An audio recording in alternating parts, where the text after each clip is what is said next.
Amen. Ngomong le maya. Araw re na boy na kanan leya. Dapat shoy na sign ko siya kan zari kan meeting chairman na to hi. Ita sung takin hoy na. Kan biya mi sa chairman har sangal yan tak kan to wang na local siya ba. Coba John araw re to minan kai shoya. Lalpan kan ho tu hi kalau mi thachu biar chairman te pon la mi chawang ti ka ngai to ni an ding nge to chu ka tingam lo wa amaro chu ka thien na shui da ya ro pui ka ti tan se la ahun tak se ni lal pa he shi te pon mo ta ke mi lo sia mani hi la ni ku sia lal pa ro pui lo se bo na kai shui no ya ro ka ran re la agenda ha ka le pa so te ti ko te ka ru pa sin ne ka ni chau sa to pe ka chu ni ro ro te boi ve do ti chiang ra mai ni Maro chalal pan fin na te pese la kan shwai tu te hi moi takin lal pan siam min ka shya sau takin min kai shwaya lim takin dar som pan ne chan ve dar khat fel bo ren mi kan ro re kan zo mai lia alo mom hian ka shya kan shwai tu ni me te chunga tilum takin lal pai so mi long tu kan sai ni den ai sai na kan khen vel ve ta se la alo mong khopin ka kan zai tiam han som te kan be se te pi lama la khiam tiam te kon them bel chu chu mai hey la khiam tu bo kan nei me lo nu in kim pui long chu in sar na to ka reception counter a chu bo ka chu tiam swan una ba ga la ro shil bo ka nia chu ta kha ni sana chu ka lo in to de chau ve ta ser mai va ro pui em la pa fa ki nom zer se amen ni sa na chu kan lo lum oi to lung oi zirzel turani lalpa min shwele chinto ka vui vai ngar un mang tu ni dom de pani chawa chon lung oi de kin lalpa rum bole la kan cho lalpa lo pa cho chu la ma cho min shwayang kai chu la de tu le du de pui lo na ra ma chuan ti kan mong kan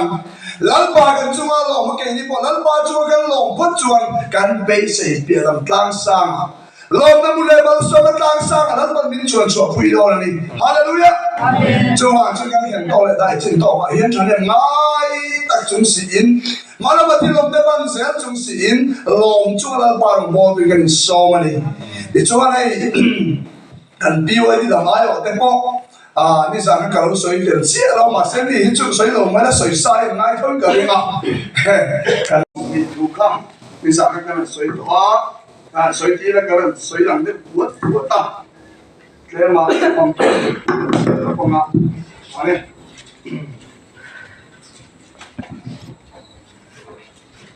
Tuhan patian tu dekat siapa jo unang uram moi fahla satu riket som do nania Korinton ni bunga chang som nia jadi Tuhan Krista ayat palai kan nia Patian in kay mani min pangin ang yan Cheu di ni Patian nen lawin memro in Krista aya kan ngen cheu ni ten tufing te number som le patum na chang som pasal itu ayan tian an jiak le longai ka chun som zual go suak suak tu til suala atlu trina palai ri nom chu dam na ani Atu kan sia kan setan kan zatan dal pan mal som se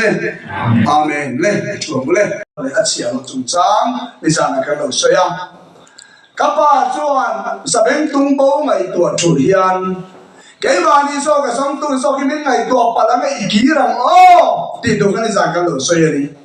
sai nai ka tin lo lo le chu khami ka soi la ya kan soi tel de uzau nào đâu cái đi Krista ai pa lai kan ni di lai kha lian set tin ka tin no ala uthen ba lo chuna sam tu chon ka zo lo mai the ka zo chin to kin lam pan min pe tu ra ngai la min sai ti tu ra ngai la chai ka sia he mi sai tu ra ka indu man la yan ka tin lu ala uthen mi lo zan kan lam la lo thing dio oma bai yan min pa khat a chuang atla na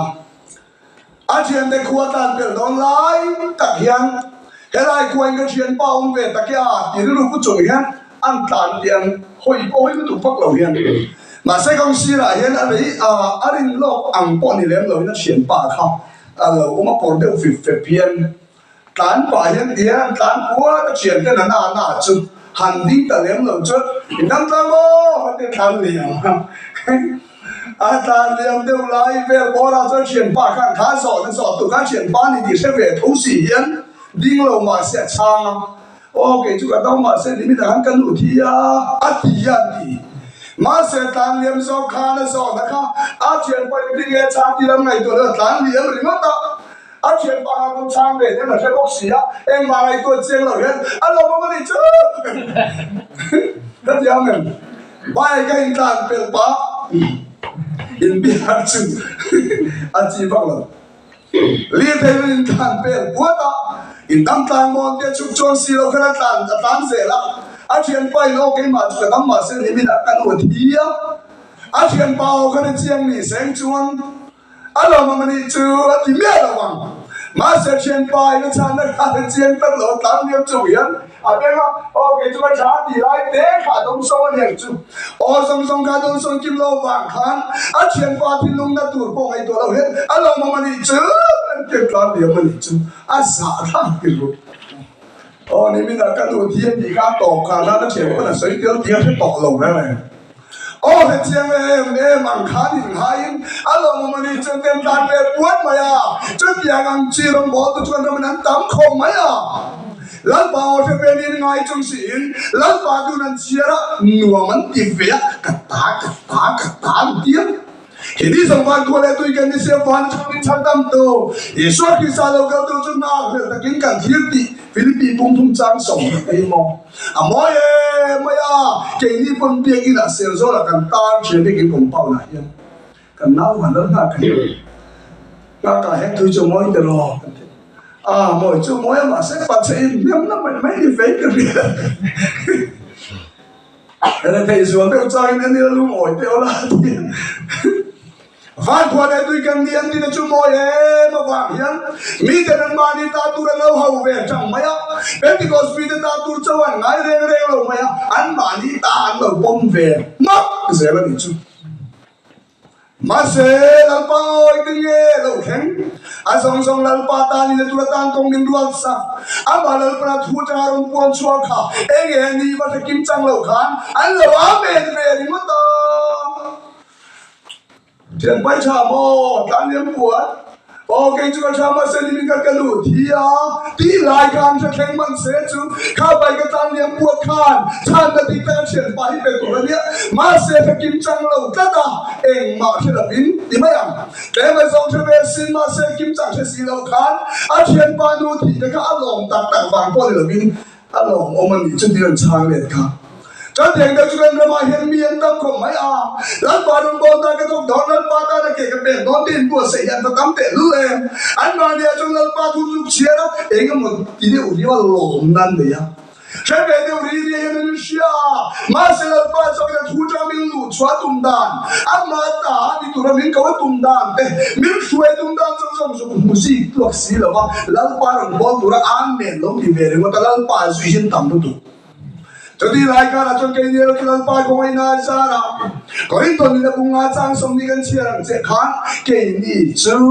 Krista ay palaikan niya tidam maya lalpay so Krista no pirose alo omaro pinyo chulo le chu pakat ka tino le keng le kapu chuan vo na ni Presbyterian patsal kapu biek chu ma papari kum som nga velbor to khatilai khan adikin an chela wa chung tan du pui nei don lo na sia puro wa fa du min pa soi ma yang poi lo thil hi ka soi ni jang ba sam ni pa so la tho ki lai dit tu na nai zel na piding lo ding li ani ania lo ding li ani nge lo ding pui nge ko to piding ni chu bia sak mai na thang an ti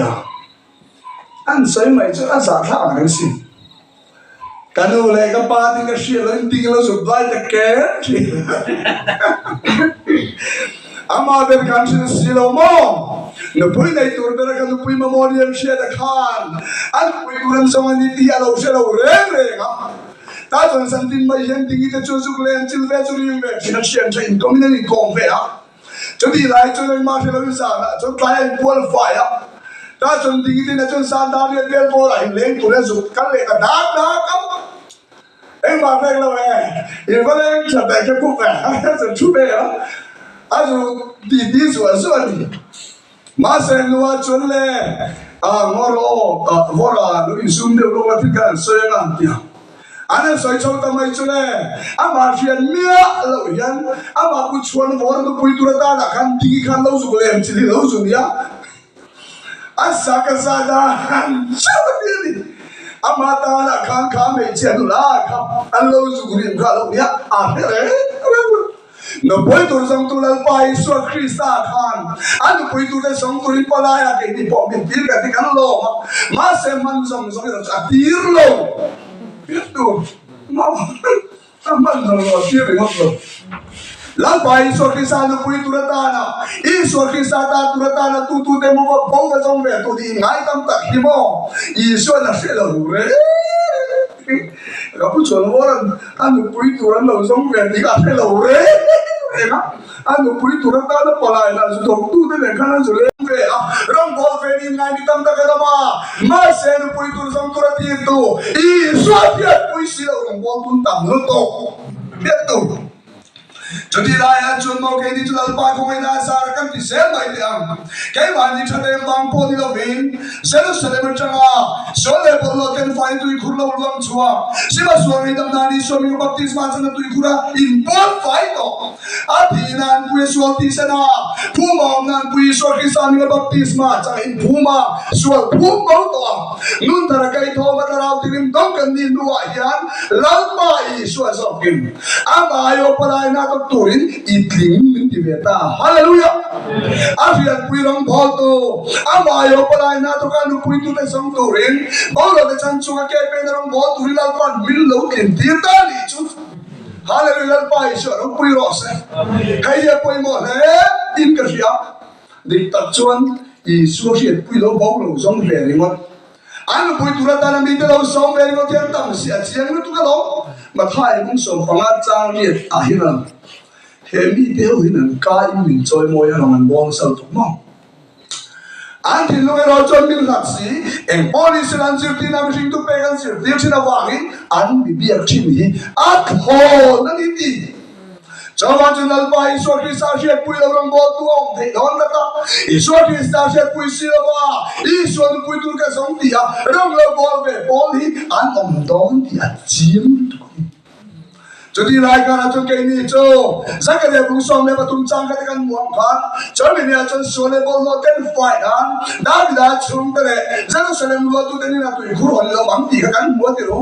Jerusalem a Pentecost ye chang ye cha to ko chon ro hong chana chut ya lo in wal fight yang boka sima so me dam na ni so me baptisma chang ve harau dong I so cha pa ti na bia lu moi kan ya wang yan lo pa na ai wa kling min ti hallelujah kai ya ro pui ngoi ka ria song to deu le zel deu kan om pan shi ne mo in ngai tu ngai la pai so ki sa ko lai tu min thang to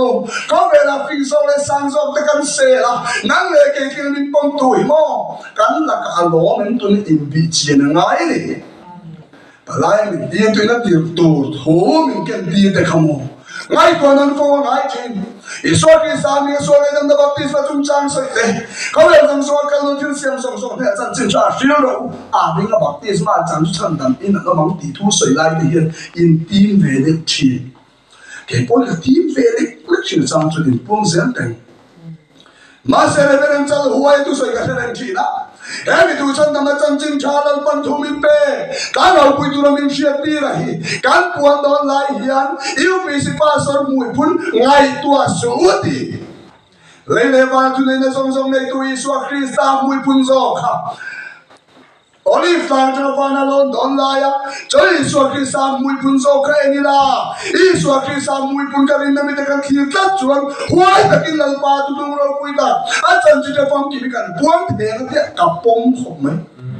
pa chao ma mui phun zo ngai tu chen a si pai ba ne hum ria ba ti mai do sin ram na ga mui ro dan ngai tuan mi tha chon mo a mui pan kher tu ni poi do soi a sa tam te ti mai ngai don a sa te si do Adi na mui ro ten ngai tuan o soi ngai nom chi mai ni poi a mui cha te tu pa mai ni poi do soi je ba ti mai mai dia mai cái mà đi sinh làm người cái nên chuẩn mò em chủ đề ta ngầu bùi hạt xin mỹ sinh ngầu quay sinh đang mấy bắt xoay chuột để hạt lúc tụ cái lòng mà sẽ buông chuột tô áp bằng lòng tôi ngày bùi mùi áp bằng là dương tiêu để cầu khổ mà ta ngầu bùi tô ý suốt cái sáng mùi bún khay đi là hoa là cái lần ba bùi gần ta ngầu bùi thiang Hallelujah chú bùi mỏ lúc tụ thật mây đi mà đi đủ song lên với song ấy cái một chân chú sửa đi nó trái chú bị bể với chú cái mà một thấu mày cái việc làm ba ta cái gì nữa ta na, mo, a main point der mai, a full gospel der line chu, kan da number one der gam, chu mi pia la ma chon ten, kan ma mo cho ring tu nun te ko mo kan in khila i ve se ya thobam, ban sang tu le chong. Amai chu dam ta ke ro chon chu lam pang chu mai to mi lo hian, a lai pui mo tu zo kha, da pon loi den a ngai khen lo ti in. Ring tu nun te man ma ni ngai dom ti so kan so ya, an tu to thi. Apoi to chu cái gì mà chúng ta phải học lại na học đó, amai om mirin ta cần gì lên thì chúng ta na, amai Yeshua Christ ta chân na tu min buat chu sa, aheto, asir di ta na buat chu chun chun ta ka ka, iwong nui la, ichai kan lien ber se na ti kai som thuli, cái kan choi kan hung reng chung chun lam pat ni ka san don lo na reng. Tắm tạc cho tiền ăn xoay về ăn câu đắn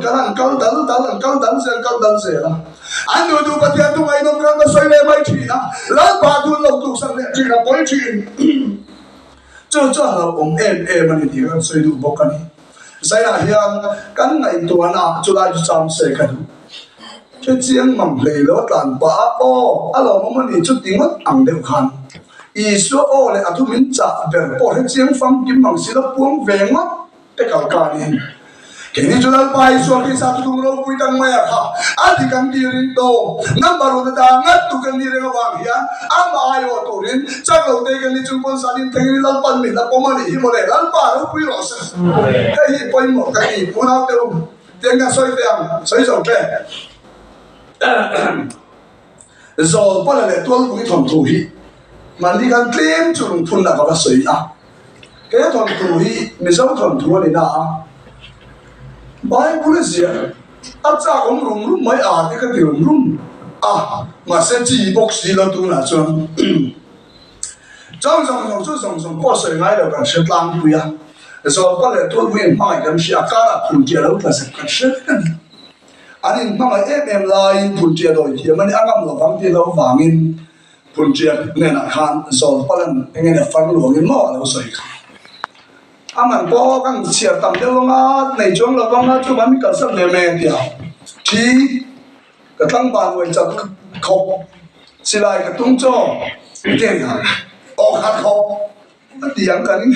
thay lại cái tiếng đó rồi xí lại tăng tất cái gì đó thì mấy cho tiếng chúng mà ta làm mình bê thì đón chuan ít này em ăn thì mấy đâu mình tiếng mà sẽ đòi tiếng là ta cho đầu đòi cho rằng lúc tụ ca làm ta phải đòi cho mình này lâu thì là vinh tôi muốn ta là duy đầu thì đầu hiến âm là đọc được ta anh ấy duy họ ta âm nó ngày rồi mà sẽ phun tiền luôn chưa mà cho lôi là rồi bắt đầu nó mà lên ăn được quý người ngoài anh ấy âm nói phát cả là phải xin ta tôi xong sẽ đi phun tiền là cho anh tôi muốn mà ngày ba khăn thì đi xe là vài lâu xoài thôi mà tụi mà bả là cái nghe tu là lâu phun là ở đây đi là anh viên rồi lo rồi bắt đầu ấy áp mà nó ta tôi cũng chọn hết tan hồ rồi tan vàng là mà đi coi là mà cần bao hồ vàng là đi khủng bụi cái mình thấu bên cái này tan nó phun trên tôi là sai trên cái thi đòn phát tan vàng vào thi đòn anh thì đã chia mấy chục nghìn lâu cái không ta rồi bắt đầu son turin ruang lon cha turin ron lu chil về turin mà anh thì nằm muốn xuôi cả ron căng sang về turin mai tuột mũi khá cầu thiêm mà nó mà cái này cái tệ gần tiệm cầu tu turin giống đòn ta cho nên là mà bu chăng luôn lên sàn đà lúc mà cầu thiêm anh đi chọn supply của anh lo mà tụi con tiền hao đâu cả anh muốn ăn mấy cái gì trên hết rồi,所以那个爱了看很多就农业水上这个老出了不嘛，mà sẽ là水咩嘅，水門大啲。當然toàn部cầu thiam mà lên đi lại chuan, cái đầu cá khá, châu cái đầu cá làm đi khá, lúc cái xe đi đâu mà xe phiền nó tụi ta đã bôi một cái gì về ta phải cần xoay đi chứ, đầu cá ta, ani le tual vui chu ba ko don tal eng tin ngei tiang amala ma chu lang moi suar maya dum suar ba su khamo ha ful amui de po ful tu ka re po zau tha ma se sol pala rom cha tu ni sun turin tual vui chu ba ko don tal eng tin ngei ti don le nan so kha ka tin dau ni chu ka ti mayang an ti ni chu amala ma chu moi fit po fit bel via maya atak sa po chang ne ko mai ma se kha chawa khan ro queen moi le ma se a thu ken tu ni aman lo lo cho ma chang le ma se la bu chang lu le sa de khai chang via ma se la ati tung tu den chen i thiam ni yo lo chun te ching tu le tu thi tu ma ti ala tu re ni adon le chu ni lo ka le ta kha sak ai lo ka la ka ko cha de bo ke chu sak de bo ka eng din ma ka na lo ka ti de u ni de lo ka la kai man to lo bu chu ka ko ngi so pa sun tu chuan a no ti ve eng din ni ti ang voice station ne hi ka ti ma ya aru chang ne ya ama na ma chu chel via o ni mai ke ya ma se to chel via ni ka to mi lo a tu ken tu ra ka a se lo ta ai ti ri ngo ma ko ho don lo ka khan adon le khan ngi ni ka tai de lo kal le ama lam tu nang fi da nang thok nang nan mai eng tin ngai ti do ni de nang hie la a chou chu chaw som po som man point ti bere kwai bere kwai kun lo ti ri ka chuan tual ku wi ko ho don lo reng reng ti thiam ni lo chun tia cái này bao ta anh đo chơi à ta gặp bộ tụng thế là sen thì không ta biết bộ là biết rồi anh đó mi anh thì tất cả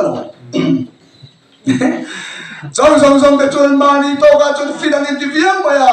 rồi qua rồi nó xuống tu lên nó trả tu rin ran vui đi tu kan tu vui câu khá anh ring cái cái thầy anh ring cái mấy say mà sen câu là tu thua khá anh tu cái kem tu là cái anh sẽ lâu anh thiêm cắt lo vào anh mà đi là chuyện mỗi ta khăn đi à trên cái chuyện taxa đi cái là hút trắng cần sẽ tất lo a fit pon fit a hạt pon thằng lo mà sen tu kem tu lấy bùi mua bel mai khá anh sẽ cắt lo vào cho mà chuyện đâu phải ta bên mai à bu chẳng lum lệ sa thì cái ta lum lệ mà sẽ chung xong anh tan đi ta lo vào anh no về a tổ bạ và hui cái lo cái a cái chép cái mà đi ăn tiêu hi đi ăn cần gì là bôi ăn tiêu bôi thì mấy thì là suy đoán rồi bên bên chép thì khá lâu câu ta cái mà tôi muốn cho bạn câu đó nên đi acting ngay thì đó nó làm sao chứ cái tiếng gì cả hui cái tiếng thế hui cho nó rồi para thì tôi muốn para nó sẽ cái tiếng hui cái tiếng hui thì mấy đâu cái tiếng hui cái tiếng đó sang tiếng hey cho nó kỳ man à bôi một tất cả ama na ma chon sawai dong te chiam ani lawa aro pui te chiam lo am an na ve te chiam lo chawa te an khan tung lian te zor ve lem lawa chaga khan ko sak tak ko nei ve lem lawa tai ve ran khan ari sok ke lo fin sok bak lo ma lo chu he ba hui te lo hi chuan a thu ken tu a chiang ta tu lu chaw ve la chu ne so mi tiam tia bu chang ru me sa chu ne ya an ti ra de mo sa ka an te lo à đây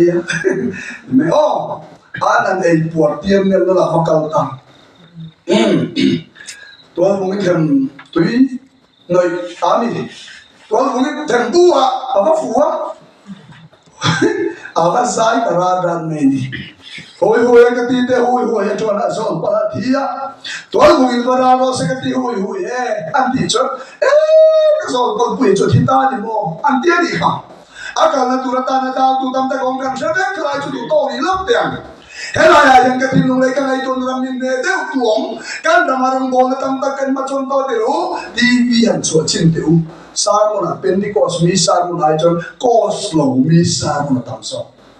ngai lom tak sa mo ngai thang tu te om chin te ro an ma ni la ma chon fitem em te ma tam te lu lem ke ping goi tam ta kan lo nei to chin na tu ma mi ke soi se chuang lo kan bing ma din a bai lo chulal par bol nom ti em an ma ni la ma pe chon thei to chulal pa ta ke pe an ban chon em ni ma se chung song chuan an ma ni ti thei to ka chon thei to chho ve ma se la a thu pui be zol pala ina Isu Krista hadat an lung na turthu ama toleran pun tarakai thoma kharawen pola van nam kan kai turthu thom ro pui ta mai chan chin ta fam ki fu gospel kan tia hi an shil tat lo Jami ni wang chunan piang pokan lo tiang ma se la alo ti ka lo po ni le ma se la chung chu chu a ke chat ai ke tlai be tan no lang khan lau pa hia na pom ve lo ti ka soi lu tok mai tang tang ka soi mai aman man dong bo dai lo pa pom ngop lo he a pe pe le chang chang a fit dam ka thang ngop lo Yesu Krista pi na puma om na a ko le na tang ke lo chua the long bo tu ni ran pan min ko hallelujah ram ha ka po mong na ao về cái này nó sẽ nghe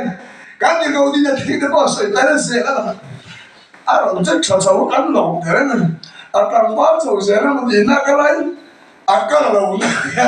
rồi tôi bỏ cái sao toàn lít mà sẽ nó bỏ tôi cruise xe này tôi lộn cắn đẹp cái số đã phong lắm mà đây bay này nó chết phải về cả đi cái mà đi taxi là mà chọn chọn tôi cần này lâu thìรู้cán bộ xóm lông râu bùi mai xỉa ấy rồi bé cần bú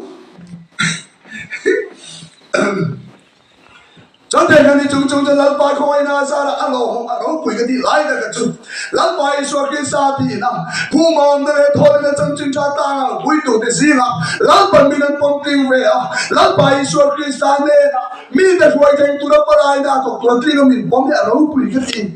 thế rồi bắt đầu những tội đâu mình chuẩn đàn plan là xí soi cấp cả chú đại tàu mình đó mà bắt giờ mà nó quay đi các sợi chốt cầu ăn mọi em tuần tục mày mà sẽ trong đã ăn nếm là thì là châu chân chính châu uy châu xin lỗi cả ta là thia cái ta nghe xuôi ngọc của linh ba thia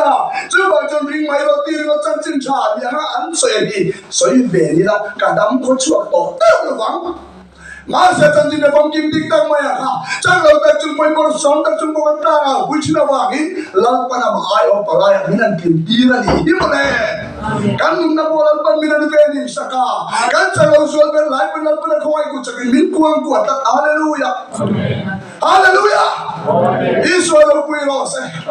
se nai dal pa isu Krista khoi ha sa na ama ayo tin monica ham chen yo ri tham cheu ma ne ma tham che sai này cái trái lâu nó song cho cái bút rồi mà sẽ là ba tụi nó bùi càng mày khá à chân chính cho phong kim mà khá à cả trang lũ chịu tu quá chua về trang tụi cái địa vàng hiền mà ai ở làm bản tiếng mình có cái lòng nó kỳ hallelujah cháu mà chúng không về làm bỏ tụi nó bùi tắc tê suy tụi ngay đi tắc tê nó mà đi bay thấy mà sẽ chung cào cản xuống làm bản năng lệ kỳ mà ai ở bà lại nào thôi cả mình bảo sống chúa cái chân tâm nào cho tôi mình có vấn đề hallelujah làm bài Chúa nó bùi lọ sẽ cháu anh chân hè mình thôi nó bùi đang làm bài mình bèn mò chính thì rồi cái này tụi nó ngay sụt sẽ cái rồi bùi na đi có về là bộ làm bài mình xong cái tuần na đi vạn cắn cải nó tụi bỏ đi hallelujah bây làm bài chân tâm nó phong kim đang song với là ống lâu Yesu Krista cháu cái tin nó huang tôi tụi nó bùi đang mấy cái song nó huang ngay bây giờ là cái bài đều giống đón bị thiang lim mi te du lo khan bau ro ka an ro huak don nó tiang khan chom si cái lau pai so ki sa tu ba music tua te hian so che le re che ken don ka ra ko lau pa tu lo pui tang ba kan champion pui ma mani chom si lo pui te lau pa mi seng don hallelujah chom ni ba chom ni lo khen ma chuan hun khen te chom kan la nei ni ti sia in pa lai ri nom dam na ting tu in bo se te o lian che le chom fi ga ding mai kan che te u ma sen ka ra pa lai ka tu le ka thu ra han di mai kha kami te khan apa niam sian ba dong tang la no pui tang mai khan e ka ma pa tu ra ta ka fanu na ma ya kha chút tiếng ta cái thiếu đi thấy lệ phiếu tặng đi đầu mà sẽ các phần người tôi mà vàng in em bỏ đi xem xia ai à xây bùi bộ cán bông sang mây mà nó ta anh này tôi mình ăn cái mây rồi xem đi à mà sẽ ăn bà lái cái chích là phong mô em mai thì không mô anh tôi lôi ta đi này thấy ta lâu đi đi gần chuyện cái đó Krista Isua na maya palay na tuktura tinday mo. Palay rin ang kandilaw di ka malaw telulem. Tansin tapat san may tu. Tansin tatanaw po yung itong siya suwang kulta. Kandilaw telulem. Jangan macam film kurila, malah ini demi kita ada puita. Isu Krista tan poin nangam nanti orang motor itu ring kan saya itu bos sekarang Krista ayat palaikan ni ya, palai nam dapat pintu dan pabrik kau beri, lapan tuhan zat tambal sobrang se. Amen.